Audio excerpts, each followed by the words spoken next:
వేడే వేడే కార్మికుల ఐక్యత కార్మికుల ఐక్యత కార్మికుల ఐక్యత సాధించుకుందాం సాధించుకుందాం సాధించుకుందాం సాధించుకుందాం. ఈరోజు తెల్లాపురం డివిజన్లో మరి తెల్లాపూర్ సర్కిల్ ఆటో స్టాండ్ దగ్గర కార్మిక దినోత్సవ కార్యక్రమం జరుపుతున్నందుకు ధన్యవాదాలు తెలుపుతూ మరి వల్ల మేడే అంటేనే కార్మికుల దినోత్సవం, కార్మికుల హక్కుల కోసం పోరాటి విజయం సాధించి మరి ఆ రోజు ఏదో చికాకులో కొన్ని లక్షల మంది చచ్చిపోయారు. మరి అలా ప్రాణత్యాగమే వల్ల ఈ కార్మిక దినోత్సవం జరుపుకుంటాం ప్రపంచం వ్యాప్తంగా. మరి వల్ల రాను కార్మిక వ్యవస్థ తగ్గిపోతుంది.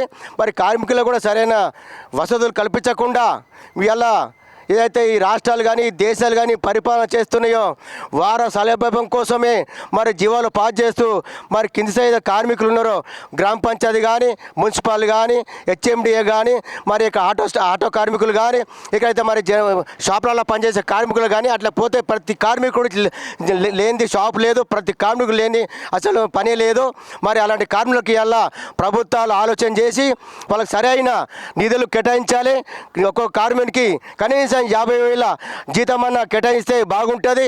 నేను ఎందుకు అంటున్నానంటే మరి ఒక ఎమ్మెల్యే గెలిచిన తర్వాత 5 ఏళ్ళ తర్వాత ఎమ్మెల్యే ఓడిపోతే అతనికి నెలకు 50,000 పెన్షన్ వస్తుంది. మరి ఎంతమంది తెలుసో తెలియదు. ఒక ఎంపీ గెలిచిన తర్వాత 5 ఏళ్ళ తర్వాత ఓడిపోతే అనుకో 50,000 పెన్షన్ వస్తున్నది. మరి తెలుసో తెలియదు. అలాంటప్పుడు మరి అలాంటి రాజకీయ నెలకు ఓడిపోయిన తర్వాత కూడా నెల 50,000 పెన్షన్ వస్తున్నప్పుడు మరి ఈ దేశాన్ని కాపాడుతున్నా, ఈ రాష్ట్రాలను కాపాడుతున్నా, ఈ బస్తులను కాపాడుతున్నా, ఈ గ్రామాలను కాపాడుతున్నా కార్మికులకు ఎందుకు నెలకు 50,000 ఇవ్వలేకపోతున్నా అని చెప్పేసి నేను ప్రభుత్వాన్ని క్వశ్చన్ చేస్తున్నా.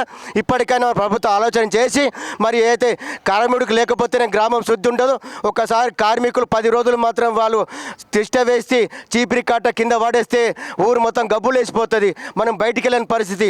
అంత గ్రామాన్ని నీట్గా పెడుతున్నప్పుడు మనం సరైన వాళ్ళకు జీతం ఎందుకు వేయకూడదు అని చెప్పేసి నేను క్వశ్చన్ చేస్తున్నా. అట్లే కాకుండా వాళ్ళకి ఈఎస్ఐ పిఎఫ్ కూడా వాళ్ళకు కల్పించాలి.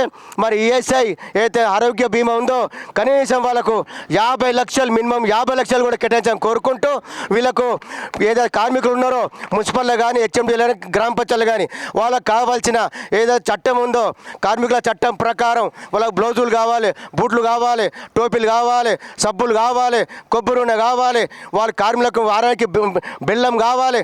ఇవన్నీ వీళ్ళు సమకూర్చాలని. లేని ఏడల మేము ఒక వారం రోజుల తెల్లాపురం సర్కిల్ ఆఫీస్కి వస్తాం.